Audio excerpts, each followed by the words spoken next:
Hello, my name is Agrawal, and I'm from the Creative Problem Solving Club. So imagine you have just applied at a top company such as Google or Facebook.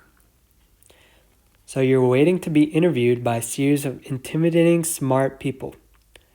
This experience is probably pretty frightening. So let me walk you through what such an experience might be like by giving you two questions that are inspired by real interview questions at these companies. So here's the first one. Suppose a gangster kidnaps you. He puts 2 bullets in consecutive order in an empty 6-round revolver, spins it, points it at you, and shoots. Click. So you're not hit, but then he asks you, do you want me to spin the revolver again and fire, or pull the trigger right away again? For each option, what is the probability that you will be shot? So pause this video and try to figure this out on your own first.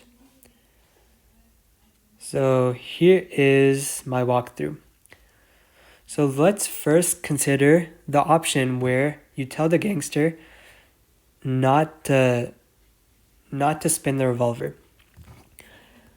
So because the question states that the 2 bullets were put in consecutive order in the 6-round revolver, here are the 6 possibilities that the bullet order can be in currently. And to clarify, each circle represents a shot, and if one circle has an X in it, that means that shot or that space in the 6-round revolver has a bullet in it. So this scenario has the first shot having a bullet in it, while this third shot does not have a bullet in it. So because the question says that the first shot was empty, we can eliminate 2 of the options, this one and this one, because of the question states that you are not hit. So that means the first shot must be empty. So now we have 4 equally likely scenarios. And now we must look at the second shot, because the first shot has already occurred. So, looking at these scenarios, we see that only one of these options has the second shot having a bullet in it. So, there's only 1 out of 4 possible scenarios in which, if you told the gangster not to revolve the revolver, to be shot, for you to be shot. So, the probability of getting hit without the gangster spinning the revolver and pulling the trigger right away is 1 out of 4, or in other words, 0.25. Now let's consider the second scenario. So if you told the gangster to spin the revolver, then here are the possibilities. And now we see that we cannot eliminate any of the possibilities.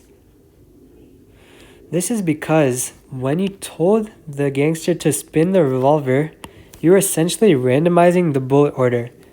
So if the bullet order was something like this, now it can be any of these scenarios. We don't know. So we must consider all 6 of these scenarios.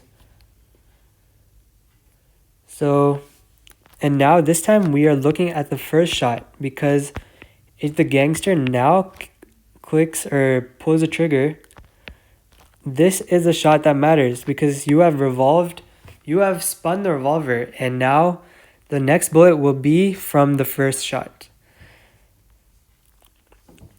So we can see that there's only 2 scenarios in which the first bullet space has a bullet. In other words, the shot that will hit you. So the probability of you getting hit by the bullet after the gangster spins the revolver is 2 out of 6, or 1/3, or 0.333. So looking at the probabilities, because not spinning the revolver gives a lower probability of you being shot than spinning the revolver, you should tell the gangster not to spin the revolver to have a higher chance of not being hit.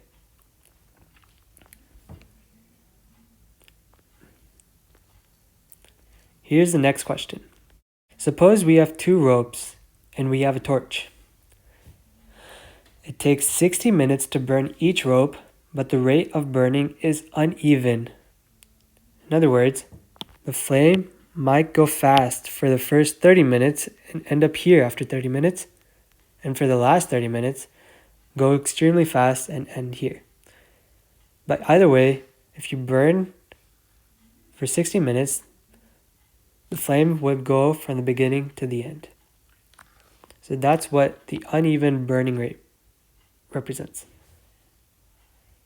How can we measure 45 minutes using no other tools? So again, pause the video and act like you are being interviewed at such a top company and just give it a go. So here's the answer. So you have to burn both ends of the first rope and one end of the second rope.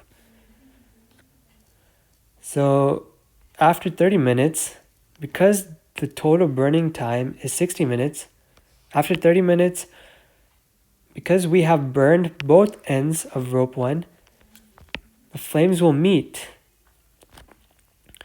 And when this happens, we know that there's only 30 minutes left of burning time for rope 2. And now we must light the other end of rope 2. And now, using the same analogy or the same method, we know that there's only 30 minutes of burning time left on rope 2. So after 45 minutes of the original scenario, when the 2 flames meet on rope 2, we know that 45 minutes have elapsed.